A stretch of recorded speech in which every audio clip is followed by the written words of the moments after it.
Hello everybody, my name is Ashwani Sharma. आज की इस वीडियो में हम डिस्कस करेंगे कुछ इम्पोर्टेंट पॉइंट्स के ऊपर आपके एसएससी जेई मेन से रिलेटेड। तो आपको प्रिपरेशन कैसे करनी है और किन किन बच्चों को प्रिपरेशन करनी है, ये डिपेंड करेगा कट ऑफ के ऊपर, और कट ऑफ भी वेरियस फैक्टर्स के ऊपर डिपेंड करेगी। और ये जो फैक्टर्स हैं वो ये है कि अलग अलग शिफ्ट का एग्ज़ाम का जो टफनेस लेवल था वो काफ़ी अलग अलग था। तो इसके लिए मैंने एक गूगल फॉर्म अपलोड कर दिया है अपने टेलीग्राम चैनल के ऊपर। उसके ऊपर करीब 250 से ज़्यादा रेस्पॉन्स आ गए हैं, जिसमें बच्चों ने अपने अलग अलग मार्क्स अपलोड किए हैं शिफ्ट वाइज। तो आप उसको फिल कर दो ताकि एक आइडिया लग सके आप लोगों को भी कि किस शिफ्ट में कितने मार्क्स आ रहे हैं बच्चों के। थोड़ा मैं भी इसको एनालाइज कर लूँगा और आपको थोड़ा आइडिया दे दूँगा कट ऑफ कितनी जा सकती है किस शिफ्ट के हिसाब से। बाकी इस टॉपिक के ऊपर शायद सैकड़ों वीडियो अभी आप देख पाओगे कुछ ही दिनों के अंदर, और लगभग वो एनालिसिस सही ही होता है, सब एक दूसरे को देख के ही एनालिसिस कर देते हैं। तो उससे आपको एक आइडिया लग जाएगा कि आपको मेंस के लिए प्रिपेयर करना है या नहीं करना है। बाकी मेरे अकॉर्डिंग कट ऑफ आपकी कुछ भी हो, आपके मार्क्स कितने भी आ रहे हों, आपको मेंस की प्रिपरेशन करनी है। इसका कारण सबसे बड़ा ये है कि जो आपकी मेंस की प्रिपरेशन होगी अब वो काफ़ी कॉन्सेप्चुअल होगी। नॉर्मली जब हम एग्ज़ाम की प्रिपरेशन करते हैं तो एग्ज़ाम बेसिस के हिसाब से करते हैं कि एसएससी जेई प्रीलिम्स की तैयारी कर रहे हैं तो उसके पीवाईक्यू के अकॉर्डिंग हम एग्ज़ाम की प्रिपरेशन करते हैं। लेकिन जो मेंस होगा वो थोड़ा सा डिफरेंट होगा इस बार, क्योंकि उसका कोई एग्ज़ाम पहले नहीं आया है, पहली बार ये मेंस होने जा रहा है ऑब्जेक्टिव। तो किस लेवल के क्वेश्चन होंगे इस चीज़ का तो आइडिया लग गया है कि कम टाइम में ज़्यादा टाइम में कम क्वेश्चन पूछे जा रहे हैं, साथ में कैलकुलेटर भी है, तो लेवल ठीक ठाक रहेगा। किस लेवल का रहेगा उसके बारे में अभी डिस्कस करेंगे। लेकिन हाँ, इतना आइडिया हो गया है कि पेपर कॉन्सेप्चुअल होगा। मैंने आज एसएससी जेई प्रीलिम्स के पेपर को उठा के देखा और उसके टेक्निकल पार्ट को देखा। काफ़ी बच्चे ये बोल रहे थे कि पीवाईक्यू के जैसा नहीं आया, पीवाईक्यू के जैसा नहीं आया, लेकिन मैंने ओवरऑल एक दो शिफ्ट के पेपर को देखा। हाँ, ये बात कह सकते हैं कि एग्जैक्ट पीवाईक्यू नहीं पूछे गए, लेकिन लगभग चीज़ें वही थी। अगर आपने एसएससी जेई पीवाईक्यू भी बहुत अच्छे से की होगी तब भी आपके एवरेज मार्क्स, मतलब आप 50 प्लस मार्क्स तो एक्सपेक्ट कर सकते हो अगर आपने एसएससी जेई पीवाईक्यू बहुत अच्छे से की होगी। अब अच्छे से की होगी इसका मतलब ये नहीं कि आपके आंसर आपको रटे होंगे। अच्छे से की होगी मतलब ये है कि अगर आपने क्वेश्चन का कोई आंसर देखा, ठीक है, कोई क्वेश्चन था, मान लो कि हम होमवर्क कितने दिन में हटाते हैं, तो उसके हिसाब से स्लैब का मान लो उसके अंदर पूछ लिया जो क्वेश्चन में था, और आपने स्लैब वाला ही याद कर लिया, बाकी टेबल याद नहीं किया। जैसे क्या होता है, 1 3 7 7 14 14 21, ये वर्टिकल के लिए होता है, ये स्लैब के लिए होता है, ये बीम के लिए होता है जब प्रोप्ड होता है। जब प्रोप हटा देते हैं, ये दोनों स्लैब के लिए होते हैं, ये दोनों बीम के लिए होते हैं अकॉर्डिंग टू द लेंथ। अब क्वेश्चन मान लो ये पूछा गया था पीवाईक्यू में और आपने सिर्फ यही याद कर लिया, और आपने फिर ये बोला कि एग्ज़ाम में पीवाईक्यू नहीं आया, तो यहाँ पर आप गलत हो। अगर क्वेश्चन ये आया था तो आपको ये पूरा टेबल याद करना था। इसी तरह से ये मैं आपको एग्जांपल दे रहा हूँ, पीवाईक्यू करने का तरीका ही यही होता है कि आपने पीवाईक्यू देखा और उसके आसपास की चीज़ें याद करी। अगर उसके आसपास की चीज़ें भी नहीं आई तो आप कह सकते हो कि पीवाईक्यू के अकॉर्डिंग नहीं आया पेपर। मैंने देखी एक दो शिफ्ट, बाकी हो सकता है कि बाकी की जो बची हुई शिफ्ट हैं उनमें ना आया हो, लेकिन एक दो शिफ्ट जो मैंने देखी उनमें लगभग चीज़ें इसी तरह से थी। हाँ, कुछ क्वेश्चन ऐसे थे जैसे एस्टिमेशन के क्वेश्चंस थे काफ़ी, जो काफ़ी बाहर के थे, या फिर इरिगेशन के कुछ क्वेश्चन हो गए, या फिर काफ़ी सारे सब्जेक्ट में वेरिएशन थी। लेकिन जो क्वेश्चंस बहुत बाहर के भी आ जाते हैं तो वो कोई भी बच्चा नहीं कर पाता है या फिर उसमें गैस वर्क ही लेता है, तो उससे मेरिट में कोई फ़र्क नहीं पड़ता। आप भी ये देखोगे कि 100 में से 60-65 मार्क्स भी बहुत अच्छे माने जाते हैं टेक्निकल में। तो ये जो बाकी के बचे हुए मार्क्स हैं, ये जो 35 मार्क्स बचे हुए हैं, ये उन्हीं क्वेश्चन से फिल हो रखे हैं जो कि बहुत टफ़ थे, जो कि न्यूमेरिकल में टफ़ थे, या फिर जो बिल्कुल नए कॉन्सेप्ट बेसिस पे थे। या फिर कुछ रिसर्च बेसिस पे आ गए जिसमें आपको कॉमन सेंस लगानी थी, तो ये बाकी के बचे हुए क्वेश्चन वही हैं। लेकिन अगर जो आप इतना भी कर पाते हो तब भी आपका एक अच्छा स्कोर बन जाता है। ओवरऑल आप एवरेज से ऊपर ही होते हो और प्रीलिम्स निकालने में आपको कोई दिक्कत नहीं होती है। तो इससे ऊपर बढ़ने के लिए आपको थोरो अंडरस्टैंडिंग चाहिए होती है जो आपके नोट्स होते हैं। तो पिछले 3 महीने से जो मैंने डेली गाइडेंस प्रोग्राम आपके लिए बनाया था उसके अकॉर्डिंग आप PYQ से सब्जेक्ट की तरफ बढ़ रहे थे, नोट्स की तरफ बढ़ रहे थे और इस तरह से आप टू एंड फ्रो आप पढ़ाई कर रहे थे। लेकिन अब चीज़ें थोड़ी चेंज होंगी। मैं डेली बेसिस पे आपको बताता था कि आपको कौन सा चैप्टर पढ़ना है, किस चैप्टर के कितने पेजेस करने हैं, PYQ कब करने हैं, टेस्ट कब देना है। ये मैंने 90 दिन का प्रोग्राम आप लोगों के लिए चलाया था DGP 2.0। ये वीडियो थोड़ी मुझे जल्दीबाजी में बनानी पड़ी क्योंकि मैंने बोला था कि 19 तारीख से मैं डेली गाइडेंस प्रोग्राम स्टार्ट कर सकता हूँ मेंस के लिए। लेकिन अभी भी कुछ दिन है इस बीच में और आपका एक एक दिन प्रेशियस है, इसलिए मैं आपको थोड़ा सा आइडिया देना चाहता हूँ कि आप 19 तारीख तक किस तरह से पढ़ सकते हो। अच्छा, जिनका DDA JEE का एग्ज़ाम नहीं है उनके लिए तो काफ़ी दिन बचे हैं बीच में, तो वो अच्छे से पढ़ सकते हैं। जिनका DDA JEE का एग्ज़ाम है उनके लिए मैं स्ट्रेटजी बना रहा हूँ। तो पहले DDA JEE वाले बच्चों के लिए मैं आपको स्ट्रेटजी दिखा देता हूँ, आप स्क्रीनशॉट ले लो, फिर से हम इसी टॉपिक के ऊपर आते हैं। तो DDA JEE का जो टास्क फॉलो कर रहे हैं उनका आज टास्क 3 है आउट ऑफ 4 टास्क पे। आपको आज क्या क्या करना है, टेक्निकल पैकेज में आपको 28 मार्च शिफ्ट 3 का पेपर अटैम्प्ट करना है और 1 अप्रैल शिफ्ट 3 का पेपर अटैम्प्ट करना है। इसके अंदर आपको टेक्निकल, एप्टी, रीजनिंग, इंग्लिश, GK सभी क्वेश्चन करने हैं। करने कैसे हैं, आप टेक्स्ट बुक की टेस्ट सीरीज़ पे जाओगे, वहाँ पर आपको ये पेपर मिलेगा 28 मार्च शिफ्ट 3 का। इसको आप सबमिट कर दोगे। सबमिट करने के बाद टेक्निकल का पहला क्वेश्चन खोलोगे, उसको अटैम्प्ट करोगे as a question, as a test की तरह ही। फिर सेकंड क्वेश्चन खोलोगे, अगर वो आपको नहीं आता होगा तो उसका सॉल्यूशन देखोगे, आगे बढ़ोगे। इस तरह से आपको 80 के 80 क्वेश्चन देखने हैं। इससे ओवरऑल सिलेबस का आपका रिवीजन हो जाएगा। उसके बाद एप्टी, रीजनिंग, इंग्लिश और GK ये सब के भी आपको क्वेश्चन करने हैं। 10-10 क्वेश्चन आपको मिल जाएंगे। तो एप्टी के 20 क्वेश्चन हो जाएंगे, रीजनिंग के 20 क्वेश्चन, इंग्लिश के 20 क्वेश्चन और GK के 20 क्वेश्चन आपके हो जाएंगे। इससे बाहर जाने की कोशिश मत करना। अभी आप SSC JEE का एग्ज़ाम दे के आ रहे हो, DDA JEE वाले बच्चों की बात बता रहा हूँ मैं, तो आपको रीजनिंग भी ठीक ठाक आती होगी, GK भी ठीक ठाक आती होगी। तो बचा इंग्लिश और एप्टी। इंग्लिश को अलग से पढ़ने का कोई फ़ायदा नहीं है क्योंकि थोड़े कॉमन सेंस बेसिस क्वेश्चन आएंगे। अगर सिनोनिम एंटोनिम्स से रिलेटेड क्वेश्चन आए तो इतने से दिन में आप सिनोनिम एंटोनिम्स, आप वोकेबलरी अपनी अच्छी नहीं कर सकते। तो जो क्वेश्चन जैसे जंबल वर्ड सेंटेंस टाइप के क्वेश्चन आए तो वो आपको बस एक करना आना चाहिए, ठीक है। तो 10-10 क्वेश्चन मैं आपको जो डेली दे रहा हूँ उसको भी करोगे तो उससे भी प्रैक्टिस आपकी हो जाएगी। 4, 5, 6, 7 नंबर, 5 से 6 नंबर आप ला सकते हो अगर सिर्फ आप डेली 10-10 क्वेश्चन की भी प्रैक्टिस कर रहे हो। तो इससे ज़्यादा करने की कोशिश मत करना। हाँ, एप्टी में आपको कोशिश करनी है कि आपके 10 में से 10 सही हो जाएं, तो काफ़ी अच्छा गेन हो जाएगा आपके लिए। इसलिए मैं एप्टी के अलग से आपको चैप्टर टेस्ट भी दे रहा हूँ करने के लिए, ताकि आप थोड़ी प्रैक्टिस करोगे तो एप्टी के क्वेश्चन कर पाओगे। रीजनिंग के क्वेश्चन आप करके आए हो तो वहाँ पे कर दोगे आप, ठीक है। तो आपको टेक्निकल पैकेज 28 मार्च शिफ्ट 3 और 1 अप्रैल शिफ्ट 3 ये दोनों पेपर करने हैं आपको। ये कहाँ से करने हैं, आपको टेक्स्ट बुक की टेस्ट सीरीज़ पे जाना है, वहाँ से आपको मिल जाएंगे। अगर परचेज़ नहीं करी है आपने टेक्स्ट बुक की टेस्ट सीरीज़ तो वो उसको परचेज़ कर लो। 300 रुपये का लगभग साल भर का आ जाएगा और ये कोड आप यूज़ करोगे NEFWB7, तो आपको 10% का डिस्काउंट मिल जाएगा। लिंक डिस्क्रिप्शन में है, आप उस पर क्लिक करोगे तो ये अप्लाई कोड हो जाएगा और आपको डिस्काउंट भी मिल जाएगा। तो आपको एप्टी में आज चैप्टर टेस्ट 1, 4, 6, 7, 9, 11 ये सब करने हैं। 10-10 क्वेश्चन आपको मिल जाएंगे। नंबर सिस्टम के मिल जाएंगे, profit loss, mensuration, plane and solid, simplification and velocity, time and distance, इसके आपको क्वेश्चंस मिल जाएंगे। अब इसमें आपको PhD नहीं करनी है, एक टॉपिक में 10-10 क्वेश्चन आप कर लोगे तो थोड़ा सा आपका हाथ बैठ जाएगा इन क्वेश्चंस के ऊपर, और जब वो इजी सा क्वेश्चन या मॉडरेट सा क्वेश्चन आपके एग्जाम में आएगा तो आप कर पाओगे। अब जैसे आपने प्रॉफिट एंड लॉस बहुत टाइम से टच ही नहीं किया, मान लो महीनों हो गए आपने प्रॉफिट लॉस का कोई क्वेश्चन नहीं किया, तो आप आता हुआ क्वेश्चन भी वहाँ पर गलत कर सकते हो।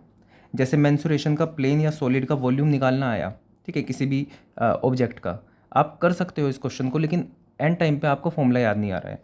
तो इस तरह से 10-10 क्वेश्चन करने से आपका थोड़ा सा रिवाइज हो जाएगा और वहाँ पर एक इजी से मॉडरेट क्वेश्चन आया तो आप कर पाओगे एग्जाम में। तो इसलिए एप्टी के ये 10-10 क्वेश्चन आपको कर लेने हैं। टेक्निकल के अंदर, टेक्निकल सबसे ज़्यादा वास्ट है, 80 नंबर का आएगा, तो थोड़ी मेहनत ज़्यादा आपको करनी पड़ेगी इसके अंदर। तो इसके अंदर आप सॉइल ट्रांसपोर्ट एंड सर्वे, कल आपने पढ़ा था जो मैंने आपको पढ़ने के लिए दिया था, सॉइल ट्रांसपोर्ट सर्वे, शॉर्ट नोट से। तो अब आपको सॉइल के, ट्रांसपोर्ट के और सर्वे के ये सब्जेक्ट टेस्ट करने हैं। 20-20 क्वेश्चन आपके अंदर, आपके इसमें होंगे। थोड़े नए क्वेश्चन होंगे, ये सब PYQ हो गए, ये थोड़े नए क्वेश्चन होंगे जो कि टेक्स्ट बुक ने अपने अकॉर्डिंग गैस किए हैं कि ऐसे क्वेश्चन आ सकते हैं। तो आप इनको करोगे तो थोड़ा फ़ायदा ही होगा आपको। तो चैप्टर टेस्ट 3, 15, 23, 6, 18, 28, 12, 22 ये आपको चैप्टर टेस्ट, सब्जेक्ट टेस्ट करने हैं। ये भी आपको टेक्स्ट बुक की टेस्ट सीरीज़ में मिल जाएंगे, DDA JEE की टेस्ट सीरीज़ में मिल जाएंगे। अब कल के लिए आपको, टास्क 4 के लिए आपको स्ट्रक्चर, जिसमें सोम और स्ट्रक्चर दोनों आ जाएगा, FM वाटर रिसोर्सेज में hydrology, irrigation, environment and estimation, इनके आपने कहीं शॉर्ट नोट्स बना रखे होंगे, उनको देख लेना या फिर हैंडबुक में से देख लेना। ये आपका अलग से टास्क होगा। कल को मैं इसके आपको सब्जेक्ट टेस्ट के बता दूंगा आपको कौन कौन से सब्जेक्ट टेस्ट करने हैं 20-20 क्वेश्चन के। तो ये आपका टास्क 3 होगा। जिसने भी टास्क 1, 2 और 3 कर लिया होगा और 4th भी कर लेगा, उसका 100% तो मैं नहीं कह पाऊँगा, लेकिन जितने चांसेस पहले थे उससे 2 गुने चांसेस आपके बढ़ जाएंगे सिलेक्शन होने के। वैसे भी SSC JEE का एग्ज़ाम जो भी बच्चे दे के आए होंगे, उसके बाद एक लेज़ीनेस आ जाती है, और ये कुछ 4-5 दिन के बीच में ही आपका फिर DDA JEE का एग्ज़ाम होने वाला है। तो काफ़ी कम बच्चे होंगे जो मोमेंटम बनाए रखे होंगे पढ़ाई के लिए, और इस मोमेंटम के लिए ही मैं ये डेली गाइडेंस स्टार्ट किया है, ताकि आपको मेंस देने की ज़रूरत ना पड़े SSC JEE के, आपका DDA JEE में ही सिलेक्शन हो जाए। तो ये आपका DDA JEE का गाइडेंस प्रोग्राम था। अब वापस आते हैं कि SSC JEE मेंस के लिए आपको क्या करना है। तो पॉइंट पे आते हैं। 2 चीज़ें थी, पहला कट ऑफ और दूसरा लेवल क्या होगा और कहाँ से पढ़ना है चीज़ों को। तो कट ऑफ गूगल फॉर्म मैंने अपलोड किया है, उस पर आप अपने मार्क्स अपलोड कर सकते हो। मैं स्प्रेडशीट अपलोड कर दूंगा आपके सामने इसी वीडियो के डिस्क्रिप्शन में, ताकि आप देख सको कि शिफ्ट में बच्चों के कितने नंबर आ रहे हैं। उससे आपको भी आइडिया लग जाएगा। बाकी मैं भी थोड़ा आइडिया दे दूंगा आपको कि कट ऑफ कितनी जा सकती है। मेरे हिसाब से जनरल की 115 के आसपास कट ऑफ जा सकती है, लेकिन ये बहुत ज़्यादा एक्यूरेट नहीं होगा। एक्यूरेट का बहुत ज़्यादा गलत होगा, क्योंकि सभी शिफ्ट के जो टफनेस लेवल है वो काफ़ी अलग अलग है। लेकिन हाँ, नॉर्मलाइज होने के बाद भी लगभग 115 से ऊपर नहीं जाएगी मेरे हिसाब से जनरल की कट ऑफ। ठीक है, 115 के 15 के आसपास ही रहेगी नॉर्मलाइज होने के बाद। 115 से मतलब 115 ही मुझे लग रही है। ठीक है, इसके आसपास ही रहेगी कट ऑफ। ठीक है, अच्छा, अब बात आती है कि आपको प्रिपेयर कैसे करना है। तो प्रिपेयर करने का सीधा तरीका ये है, बिल्कुल पहली बार होने जा रहा है और प्री से तो थोड़ा टफ होगा ये पेपर। जैसे आपको थोड़ी शिकायत ये थी कि जो प्रीलिम्स में थे स्टेटमेंट वाले क्वेश्चन आ गए, वो कर नहीं पा रहे थे आप। देखो, स्टेटमेंट वाले जो क्वेश्चंस होते हैं कि आपने कुछ लिख दिया, ठीक है, कोई बोल दिया कि इनमें से कौन सी करेक्ट है स्टेटमेंट, और उसके बाद A, B लगभग 2 स्टेटमेंट में ही ख़त्म हो जा रहा था क्वेश्चन। ESC का जो लेवल होता है उसमें C, D, E, F तक भी स्टेटमेंट आ जाती है। फिर बताते हैं कि A, B, C सही है क्या, D, E, F सही है क्या। तो ये और टफ हो जाती है चीज़ें। अब इसके अंदर क्या होता है, ये काफ़ी इजी ही क्वेश्चन होता है। कैसे होता है, अगर आपने थ्योरी को बहुत अच्छे से पढ़ा है, थ्योरी और कॉन्सेप्ट अगर आपके बहुत अच्छे हैं, तो ये क्वेश्चन सबसे ज़्यादा इजी हो जाते हैं। न्यूमेरिकल में फिर भी काफ़ी टाइम लग जाता है। इसमें ये होता है कि आप स्टेटमेंट पढ़ते हो और आपको एक बहुत एब्सर्ड सी चीज़ दिखती है, और आप सीधा गलत कर देते हो कि ये तो हो नहीं सकता, और उसके हिसाब से ABCD में से आपको डायरेक्टली सीधा पता चल जाता है कि ये ऑप्शन होगा कि ये ऑप्शन होगा। तो ये काफ़ी ईजी ही होते हैं। बस अगर आप इस टाइप के क्वेश्चन आपने काफ़ी बार किए होंगे तो आपको बहुत ईजी लगने वाले हैं। तो अगर मैं आपको लेवल बताऊं तो गेट लेवल बिल्कुल नहीं आ सकता, क्योंकि गेट में क्या होता है कि पहली बात कॉन्सेप्ट लगाना है, उसके बाद कॉन्सेप्ट लगाने के बाद उस न्यूमेरिकल को सोल्व करना है, उसका आंसर 1 डिजिट आपको न्यूमेरिकल में लेके आना है। तो ऐसा लेवल तो कभी हो ही नहीं सकता, भले ही आपको टाइम ज़्यादा मिले कम मिले, कुछ गेट के आसपास भटक भी नहीं सकता SSC JEE। ठीक है, दूसरा ESC लेवल का आएगा क्या, नहीं आएगा, इससे भी नीचे ही आएगा। ESC लेवल का भी पेपर नहीं आएगा। आपका थोड़ा सा जो लेवल ये रहेगा स्टेट AE के आसपास रहेगा, इस ESC लेवल का भी नहीं आएगा। लेकिन तैयारी आपको ESC लेवल की इसलिए करनी है, जैसे मैंने आपको बताया ABCDEF इस तरह से 6-7 ऑप्शन इसके अंदर आ जाते हैं ESC के अंदर, और उसमें से आपको देख के चूज़ करना होता है।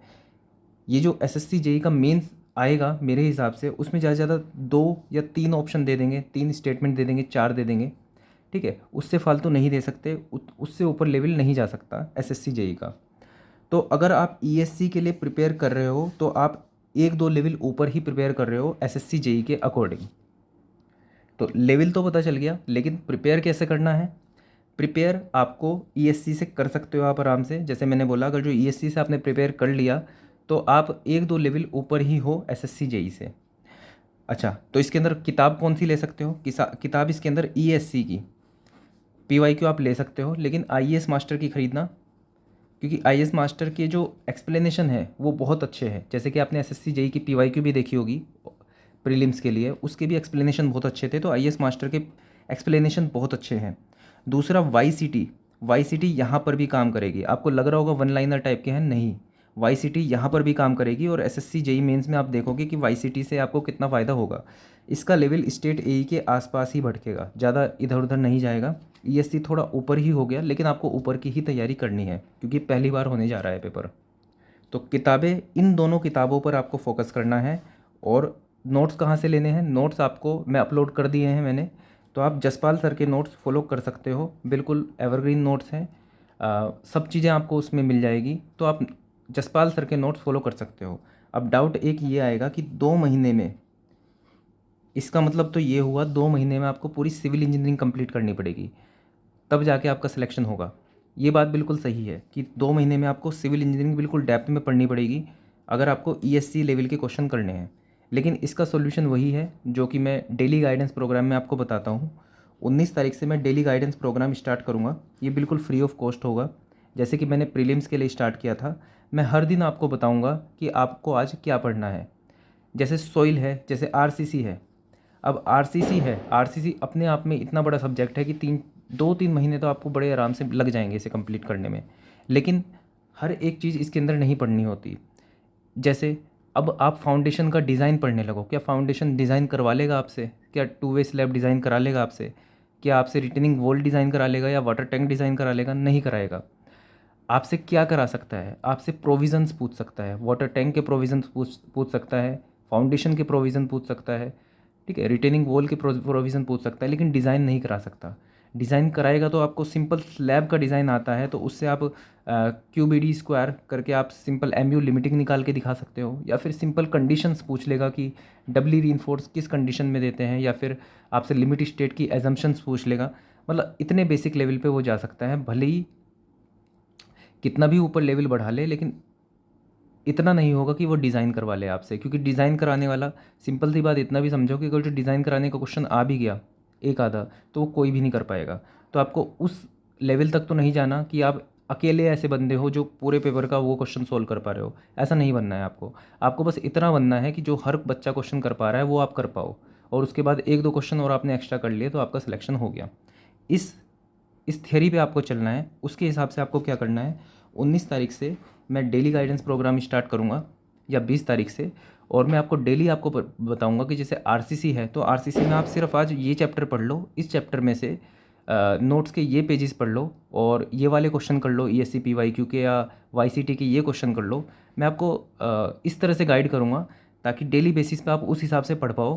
क्योंकि आप सोचो कि मैं आरसीसी पूरी ख़त्म कर लूँ, तो वो तो पॉसिबल है ही नहीं 2 महीने में। और आप उसको कंप्लीट कर भी लोगे तब भी आपका सिलेक्शन नहीं होगा, क्योंकि फिर आप आरसीसी ही कंप्लीट कर पा रहे होंगे और रिवीजन भी आप नहीं कर पाओगे। तो मैं आपको डेली गाइडेंस प्रोग्राम के अकॉर्डिंग मैं आपको डेली आपको बताऊंगा कि आपको क्या क्या पढ़ना है। और दूसरा कि हाँ, कई बच्चे ऐसे भी होंगे जो खुद से पढ़ना चाहते होंगे, तो 19 या 20 तारीख को मैं एक फुल वीडियो बनाऊँगा जिसमें मैं बता दूंगा आपको कि ये चैप्टर आपको पढ़ने हैं, और ये चैप्टर आपको यहाँ से पढ़ने हैं, इस नोट से पढ़ने हैं, ये वाले क्वेश्चंस करने हैं। दूसरा, ये आपकी एक सिंपल कंबाइन वीडियो होगी जिसको देख के आप 2 महीने पढ़ाई कर सकते हो। और दूसरा, हर दिन जैसे मैं वीडियो बनाता हूँ वो सीरीज़ में स्टार्ट कर दूंगा, ताकि आपको डेली मैं बता सकूँ कि अब आपको ये करना है, अब आपको टेस्ट देना है, अब आपको यहाँ से पढ़ना है, एंड सो ऑन। अभी मैं क्यों नहीं बना पा रहा हूँ, क्योंकि अभी जैसे कि मैंने बताया था, अभी कल से मेरा जो ट्रैवल स्टार्ट हो जाएगा, मुझे मतलब इंटरव्यूज़ के लिए जाना है। 16-17 के मेरे इंटरव्यू हैं, 18 को मैं और रुकूँगा, और 19 तक मैं घर पे वापस आ पाऊँगा। तो 19 को बन जाएगी, नहीं तो 20 तारीख तक मैं वीडियो बना पाऊँगा। तो बहुत हेक्टिक है मेरा स्केड्यूल, इसलिए मैं अभी प्रॉपर रिसर्च करके वीडियो नहीं बना पा रहा हूँ। तो एक प्रॉपर मैं वीडियो बना पाऊँ अच्छे से सोच समझ कर, तो उसके लिए थोड़ा सा आपको मुझे टाइम देना पड़ेगा। बाकी मैंने थोड़ा आइडिया आपको दे दिया है किस तरह से पढ़ना है, नोट्स मैं अवेलेबल करा दूंगा ताकि आप आज से ही पढ़ाई कर सको, ठीक है। और अपनी ईएससी की तब तक बुक मंगा लो आप, आईएएस मास्टर की। ईएससी के जो पीवाईक्यू हैं, वाईसीटी नहीं है तो वाईसीटी भी मंगा लो, उन दोनों से ही मैं आपको काम दूंगा। और जो नोट्स मैंने अपलोड किए हैं नीचे डिस्क्रिप्शन बॉक्स में और वीडियो के नीचे डिस्क्रिप्शन में भी मिल जाएंगे आपको, उनको डाउनलोड करके रख लेना और उनको थोड़ा थोड़ा पढ़ना स्टार्ट कर दो अभी से। फिर मैं जब आपको टास्क दूंगा तो आपको उस हिसाब से उसी स्पीड को बैलेंस करते हुए पढ़ना पड़ेगा। तो आज की वीडियो के लिए इतना ही। That's all for this video. Thank you.